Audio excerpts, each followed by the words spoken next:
Hi guys, it's Ms. Griffin. We're looking at Unit 10 Skill 3 and we are talking today about arithmetic sequences. So we saw them a little bit in Skill 1, but now we're going to really focus on them and do arithmetic sequences instead of geometric sequences. And so arithmetic is all about adding or subtracting based on whatever the previous term is. And so we've got, again, the explicit formula, which is always given on your reference sheet, or the recursive formula, which is different for every sequence. It just depends on what we see. And so this formula is not something that you have to memorize, but it is given to you. But you do have to know what the things are within the formula. So a sub 1 is the initial term.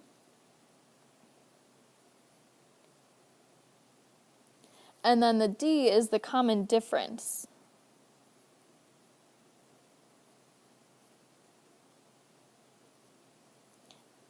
Or in other words, the number that we add or subtract. The recursive formula, first you want to define the a sub 1, which is your initial term.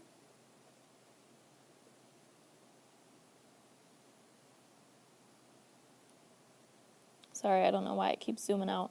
And then to get the next term, we're going to do one of these two options. So option 1 or option 2, a sub n equals the previous term plus or minus the rule. So it's pt plus or minus whatever the rule is, like add 4 or add 6 or subtract 2 or subtract 1,572,000, whatever it happens to be.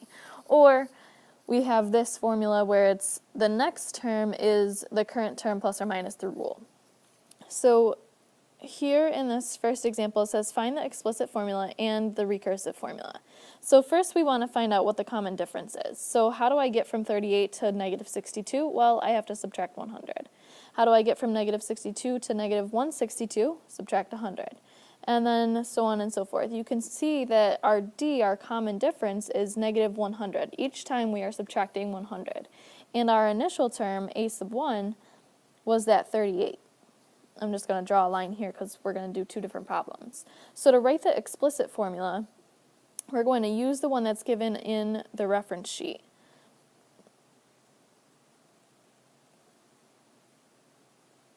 And so that's our a sub n for the nth term is equal to the initial term, 38, plus n minus 1. We don't know n, remember?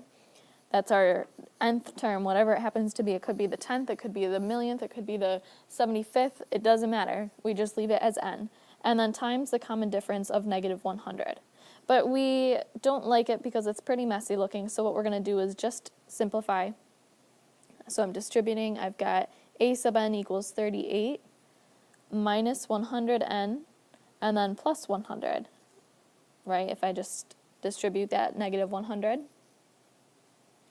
And so now we've got a sub n equal, if I combine like terms, to 138 minus 100n. So that's the explicit formula. In order to talk about the recursive formula, we just need two things. We need the initial term and then the rule. So we have a sub 1 equals 38, that's our initial term, and then here's our rule. A sub n equals previous term, a sub n minus 1, minus 100, because we had our rule as add or subtract 100. Well, subtract in this case. Okay, so we're going to take a look at example 2, see if you can find your common difference first. So difference, difference, difference. Are we adding or subtracting? And then also come up with your a sub 1.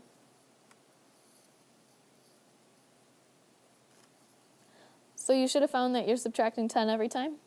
It's not always subtraction, by the way. It just happened to be in these two examples. And your initial term was your a sub 1, the first value that we had, negative 32. So to write the explicit equation, we again use our reference sheet formula, which is a sub n equals initial term, negative 32, plus n minus 1 times common difference. Distribute. A sub n equals negative 32 minus 10n plus 10. Combine like terms. So our explicit formula is a sub n equals negative 22 minus 10n. So if I were looking for, say, a sub 3, I could just plug in negative 22 minus 10 times 3. Negative 22 minus 30 gives me negative 52. And I can see that that is my a sub 3 term based on the given sequence. Okay, so that was just a quick example. Now we're going to do our recursive formula. Remember, recursive tells you the beginning value, your initial start, which was negative 32. And then a sub n is the previous term. Add or subtract whatever the value is. So in this case, it's minus 10. And that's our recursive. Flip it over, we're going to see a couple more different types of examples. Okay, so this one here, we have two different examples. So again, draw your line. These are two very different types from one another. One of them gives us a term somewhere in the sequence like a sub 23, and then also the common difference, whereas this one just gives us two terms. Okay, so we're going to work on this first one. We have to find the explicit formula and then also the recursive. If you need to, you may want to write the explicit formula at the top. It's that a sub n equals a sub 1 plus n minus 1 times d. Okay, so we've got a sub 23, and we have the common difference. So if we use a sub 23, we can help ourselves find a sub 1. Because we know the n value here is 23, and we know the common difference is negative 5.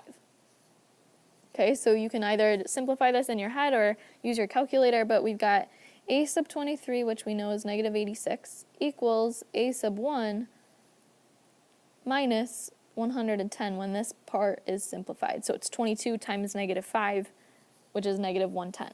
And then I add my 110 to both sides, and we get our a sub 1 value to be 24. So that's crucial for us, because in order to write the explicit formula, you have to have a sub 1 and common difference, d.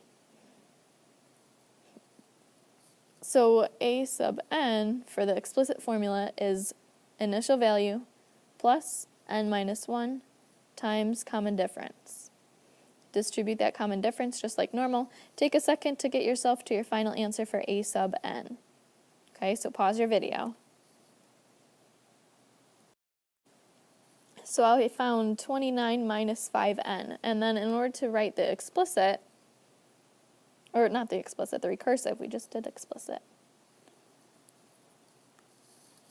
We have a sub 1, which was our 24, and then a sub n is the previous term, a sub n minus 1, and then whatever the rule is, and our rule was to subtract 5, so here's our recursive. Okay, now we're going to take a look at something that is probably more common on a test and a little bit more tricky.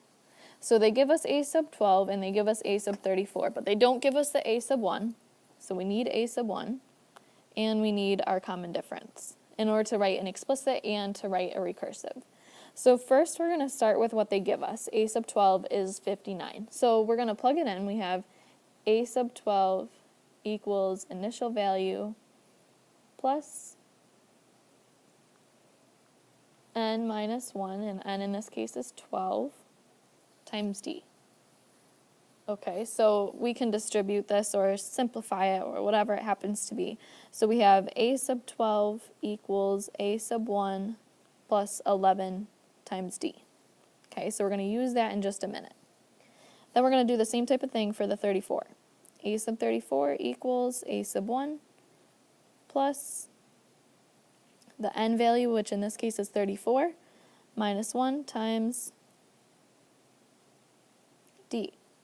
And so we simplify, we have a sub 34 equals a sub 1 plus 33d. Now we essentially have a system of equations here. It's as if we have like an x and a y, and we want to cancel out one set of terms.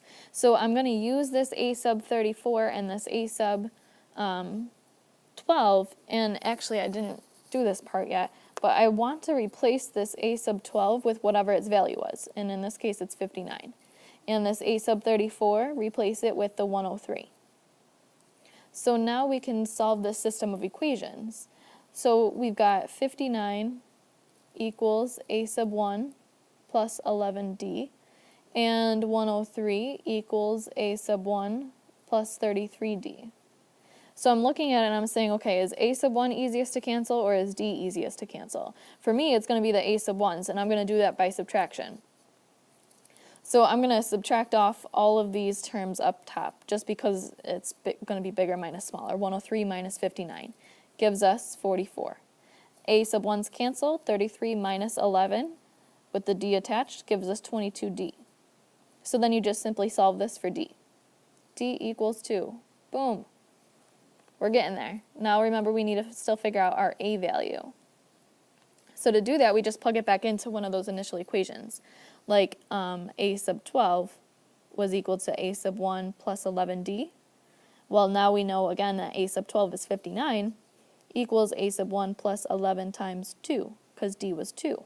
Common difference is 2. Subtract, etc. A sub 1 equals 37. All right. Now we're ready to write the formula for the explicit formula and then the recursive.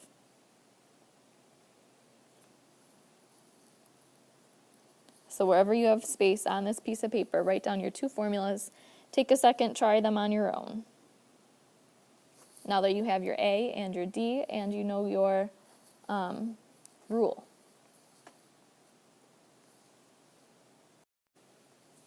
Okay, so using our a sub 1, our initial value, and the common difference of 2, I found my explicit equation to be 35 plus 2n, and my work's right here, so pause the video if you need to see it. And then for the recursive, initial value, a sub 1 equals 37, of course.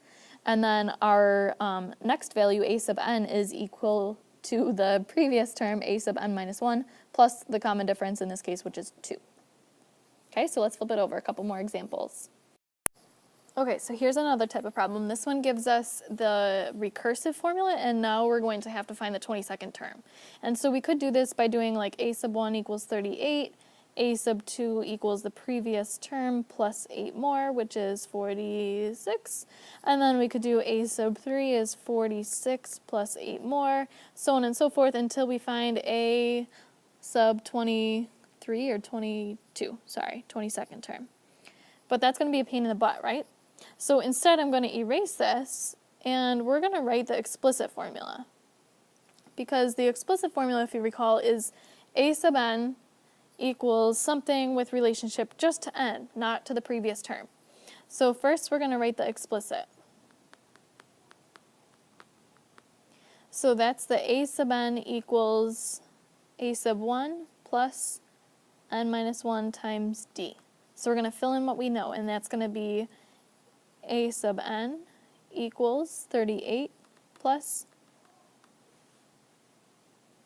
n minus 1 times d, which is 8 in this case. So we simplify and we end up having a sub n equal to 30 plus 8n. This is an n here, by the way. So here's our explicit formula, and then if we want to find the 22nd term, we just plug in. A sub 22 equals 30 plus 8 times the n value, 22. So that's 30 plus 176. So a sub 22 is equal to 206. And that here is our final answer. So sometimes writing the explicit formula will help you find whatever term you need. And then here's our last one. It says Tony's been consistently getting higher scores on his math test. His first 4 test scores are as shows. Which formula below would model his situation for the next test? And so we want to find our constant change. And in this case, we're adding 3.5. Then I'm adding 3.5. Then I'm adding 3.5. So it looks like our d value is 3.5. Our constant difference, or common difference. And so if I start looking at these, the initial term, a sub 1, is 65. So I know that I definitely can't have choice 2, since the recursive tells us that we have to have a sub 1 being whatever the actual a sub 1 value is.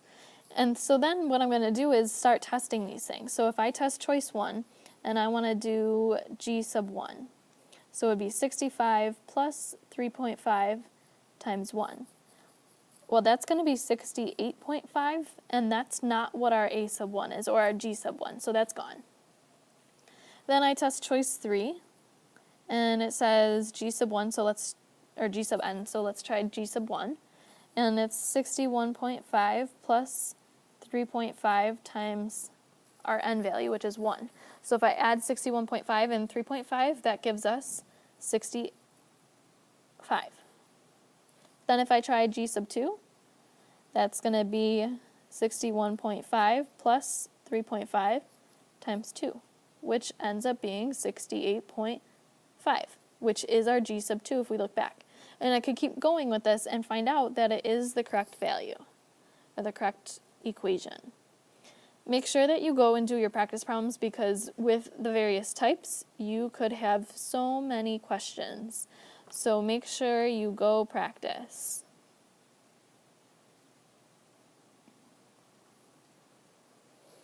All right, adios.